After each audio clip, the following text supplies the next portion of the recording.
Hello नमस्ते प्रणाम। मैं आप सबके भाई रंगीला तो स्वागत करते एक नए वीडियो के साथ। तो दोस्तों फाइनली एक प्रमोद प्रेमी का सैड सॉन्ग है, तो बहुत प्यारा सैड सॉन्ग है।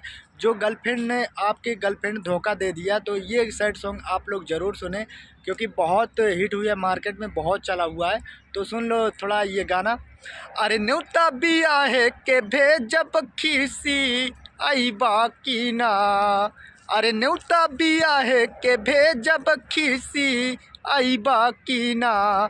कि आई बा माँ जनुआ हमार आई बाकी ना। कि हमारा शादी के दीने मुँह दे खाई बाकी ना। देख दूरी हाटी हमर मड़ो में बैठ के नजरी मिलई है जानू अछट छीट के। इतना श्रद्धा दिल में बाबू उड़ई बाकी ना। अरे इतना श्रद्धा दिल में बाबू उड़ई बाकी ना।